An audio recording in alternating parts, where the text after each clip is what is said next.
Nagbukas sa positibong marka ang Philippine Stock Exchange kung saan agad itong umangat sa unang trading day ng taon. Si George Bandola ang ating tagapagbalita.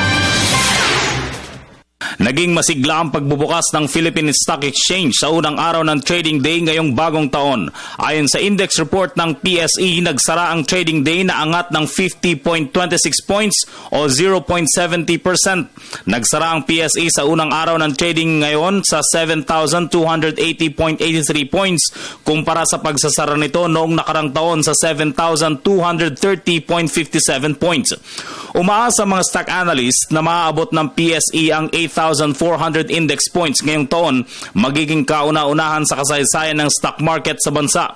Ito ay dahil sa inaasahang pagpapalakas ng pananalapi ng mga inaasahang tatakbo para sa 2016 elections.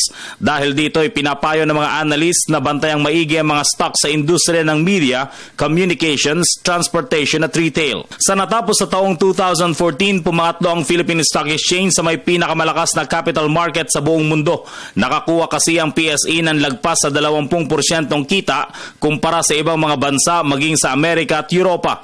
Ayon sa mga analyst, nakatulong na malaki ang patuloy na pag-angat ng credit rating ng bansa sa matatag na kumpiyansa ng mga negosyante sa capital market natin.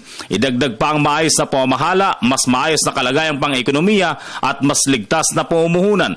Subalit bahagyang natapis na naman ang halaga ng piso ng 70 sentimos kumpara sa dolyar kung iahambing ang tinapos ito noong taong 2013. May sisisi naman ang bahagyang pagbaba ng halaga nito dahil sa patuloy na pag-i-infuse ng pondo ng Federal Reserves para isalba ang kanilang ekonomiya mula noong financial crisis taong 2009. Pero makakabawi naman daw ang piso ngayong taon. Para sa Telebisyon ng Bayan, George Bandola.